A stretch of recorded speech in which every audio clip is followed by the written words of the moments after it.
Hi ముందు వీడియోలో inflation ఎప్పుడైతే పెరుగుతుందో గవర్నమెంట్స్ అండ్ సెంట్రల్ బ్యాంక్స్ ముందుకు వచ్చి ఇన్ఫ్లేషన్ ఎలా కంట్రోల్ చేస్తాయో దాని గురించి మాట్లాడుకున్నాం. అదే విధంగా అందులో ఒకటైన ఫిజికల్ పాలసీని యూజ్ చేసి ఇన్ఫ్లేషన్ ఎట్లా కంట్రోల్ చేస్తారో దాని గురించి కూడా మనం మాట్లాడుకున్నాం. సో ఈ వీడియోలో మానిటరీ పాలసీ అంటే ఏంటి, ఈ మానిటరీ పాలసీని యూజ్ చేసి ఇన్ఫ్లేషన్ ఎట్లా కంట్రోల్ చేయొచ్చో దాని గురించి డిస్కస్ చేద్దాం.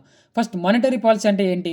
కంట్రీలో ఉన్న సెంట్రల్ బ్యాంక్, మన కంట్రీలో ఉన్న సెంట్రల్ బ్యాంక్ ఏంటి? ఆర్బీఐ. సో ఈ ఆర్బీఐ అనేది ఇంట్రెస్ట్ రేట్స్ని తగ్గించేసి ఇంట్రెస్ట్ రేట్స్ని పెంచి ఇన్ఫ్లేషన్ని కంట్రోల్ చేస్తుంది. ఫర్ ఎగ్జాంపుల్కి ఇంట్రెస్ట్ రేట్స్ తగ్గించారనుకుందాం. ఇంట్రెస్ట్ రేట్స్ తగ్గిస్తే ఆటోమేటిక్గా అందరూ లోన్ తీసుకోవడానికి ఇష్టపడతారు బికాస్ ఆఫ్ లో ఇంట్రెస్ట్ రేట్స్. ఇంట్రెస్ట్ రేట్స్ ఎప్పుడైతే తగ్గిస్తున్నారో ఆటోమేటిక్గా మనీ యొక్క సప్లై అనేది పెరిగిపోతుంది. మనీ యొక్క సప్లై ఎప్పుడైతే పెరుగుతుందో మళ్ళీ అందరి దగ్గరికి మనీ వెళ్ళిపోతుంది. మనీ వెళ్తే స్పెండ్ చేయడం స్టార్ట్ చేస్తారు. సేల్స్ పెరిగితే ప్రొడక్షన్ పెరుగుతుంది, డిమాండ్ పెరుగుతుంది, మళ్ళీ జీడిపి ఇంక్రీజ్ అయ్యి ఇన్ఫ్లేషన్ పెరిగే ఛాన్స్ ఉంటుంది. ఒకవేళ ఇంట్రెస్ట్ రేట్స్ పెంచారనుకుందాం. ఇంట్రెస్ట్ రేట్స్ పెంచితే ఆటోమేటిక్గా లోన్ తీసుకునే వాళ్ళ యొక్క నెంబర్ అనేది తగ్గిపోతుంది because of high interest rates.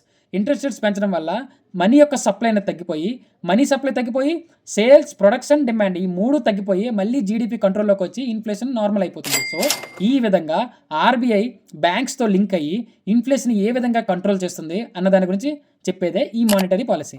For more videos follow to trade tracker Telugu.